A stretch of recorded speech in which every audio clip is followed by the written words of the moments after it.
हैं। और ध्यान दे के सुनिएगा सज्जनों, ध्रुव जी घर पधारे और महाराज उत्तानपाद ने उन्हें राज सिंहासन पर बिठाया और वन को चले गए। और ध्रुव जी महाराज ने 36,000 वर्ष तक, कितने वर्षों तक? 36,000 वर्ष तक राज किया ध्रुव जी ने। ध्रुव जी का राज्यकाल चल रहा था, तब इनका छोटा भाई जो उत्तम था ने, उसने यक्षों का अपराध कर दिया और यक्षों ने उसे मार दिया। ध्रुव जी को गुस्सा आ गया था, क्रोध आ गया था। ध्रुव जी ने यक्षों पर चढ़ाई कर दी, कई यक्ष मारे गए। कई यक्षों को जब ध्रुव जी ने मार दिया, तब महाराज मनु पधारे और महाराज मनु इनके दादाजी आए और आकर युद्ध रुकवाया। ध्यान से सुनिएगा, आदमी भक्ति कर सकता है, थोड़ा अंदर की बात बता रहा हूं,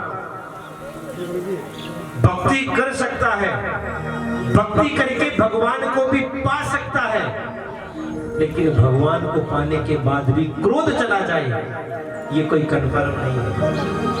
क्रोध को दूर करना है, क्रोध मिटाना ही है, तो क्रोध को मिटाना है तो सत्संग करना पड़ेगा। क्या करना पड़ेगा? अभी थोड़ी देर बाद एक भक्त की और चर्चा करेंगे, भक्त प्रहलाद की।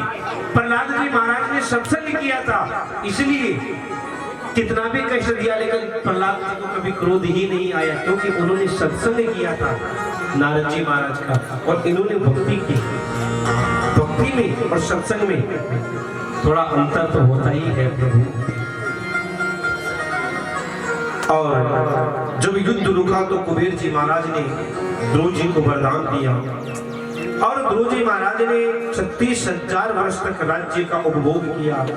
इसी के उपरांत इधर ध्रुव जी का समय जब आया तो यहाँ भगवान के पार्षद विमान लेकर आए ध्रुव जी को लेने के लिए, और विमान में बिठाकर जब ध्रुव जी को लेकर जाने लगे,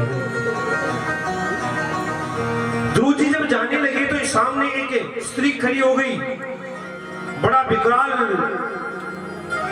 काला काला सा शरीर। ध्रुव जी ने पूछा, देवी तुम कौन हो? उसने कहा, मेरा नाम है मौत। क्या नाम है? मौत। बिना मौत को पाए तुम जा नहीं सकते। ध्रुव जी ने कहा, भाई अब क्या करूं? भगवान के पार्षद ने कहा, एक काम करो, नीचे झुकने के लिए कहो। और जैसे ही मौत थोड़ी नीचे झुकी, और भागवत जी में लिखा है कि मृत्योर्मूर्धनि पदम दत्वा आरुह्य अद्भुतम गृहम। ध्रुव जी महाराज मौत के सिर पर पैर रखकर उस विमान में चढ़ गए, और जब विमान जाने लगा, थोड़ा चलाई था, भगवान ने कहा, भैया रोको।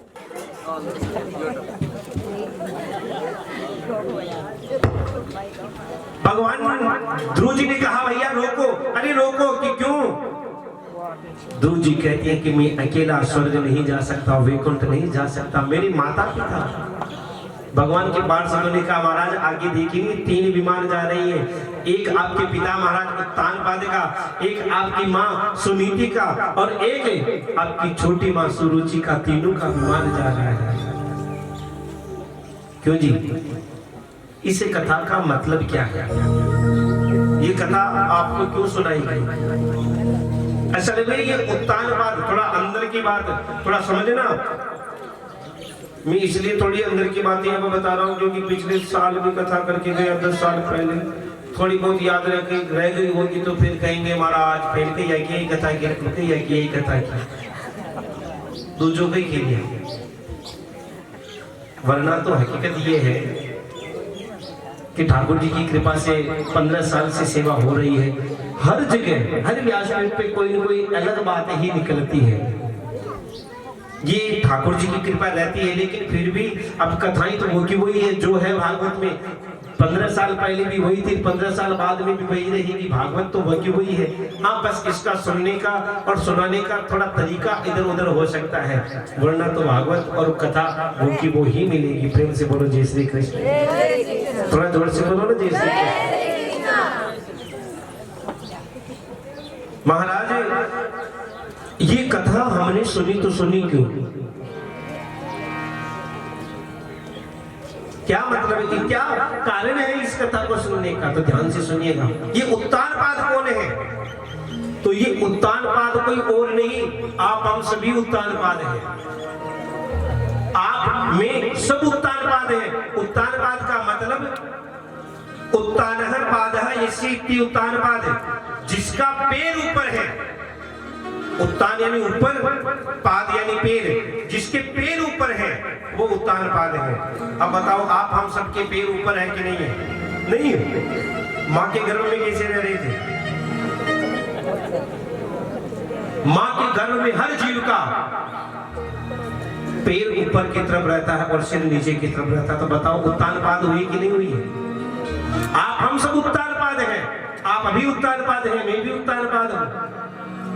और प्रत्येक की दो पत्नियां हैं। आप कहोगे महाराज माना तो एक ही नहीं है, दूसरी कटे हैं। दूसरी बताओ, ये दो पत्नियां कौन सी होती है? देखिए महाराज, उत्तानपाद की पहली पत्नी का नाम क्या था? हाँ, ये तो दूसरी वाली थी।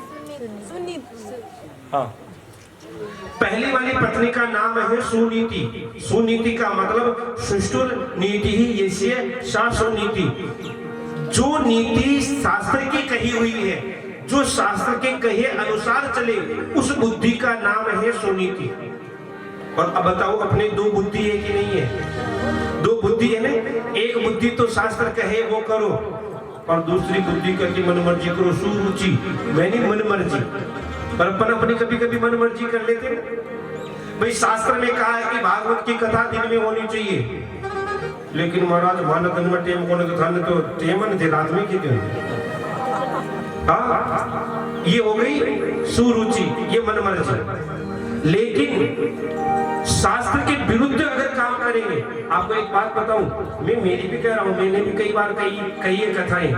लोग कहते हैं महाराज हमारे को टाइम बिल्कुल नहीं है दिन में, तो दिन में नहीं तो फिर रात में करनी पड़ती है उन लोगों के लिए। लेकिन फिर जो भागवत का पुण्य मिलना चाहिए वो पुण्य तो नहीं मिलता। जो अनुष्ठान है, अनुष्ठान का नियम तो भंग हो ही गया ना। भाई कहा है कि इस चीज को ऐसे खानी है, और आप गलत खाओगे तो पेट में जाकर, अब जैसे दाल ढोकले जो खाते हैं गर्मी में खाने, सर्दी में खाने चाहिए, और बताओ गर्मी में खा लो तो पेट खराब करेंगे कि नहीं करेंगे? इसलिए गलत काम करोगे। कहते हैं ना, वो एक लाइन है,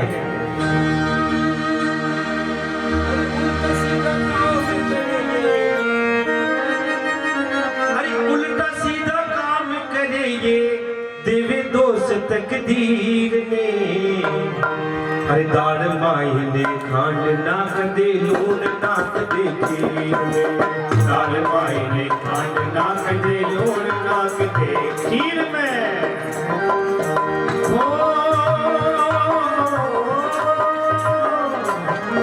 उल्टा सीधा काम करेंगे, उल्टा सीधा काम करेंगे देवे दोस्त तकदीर ने।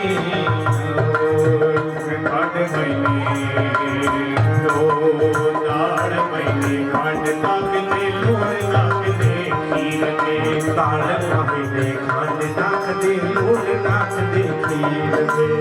उल्टा सीधा काम करे,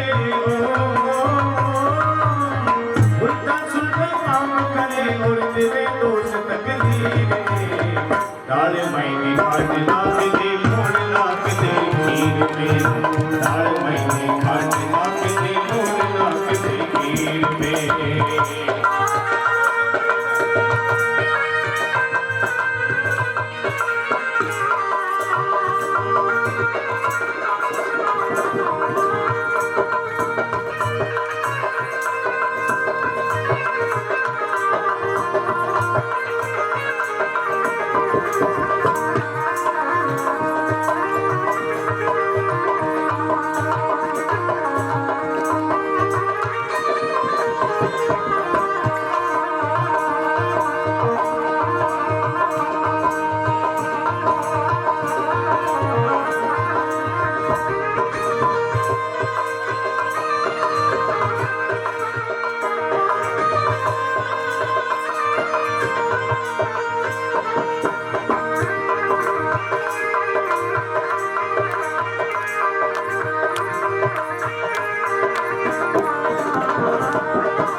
उल्टा सीधा काम करेंगे देवे दोष तकदीर में।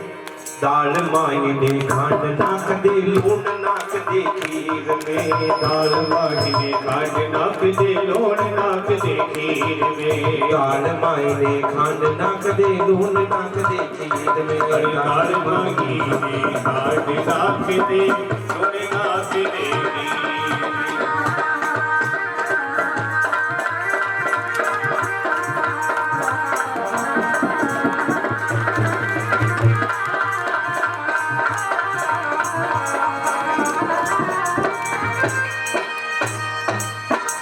बोलिए चार भुजानाथ की। अब महाराज उल्टे सीधे काम करेंगे और फिर कहेंगे कि महाराज हमारी तो तकदीर में क्या लिखा है। महाराज आप हम सभी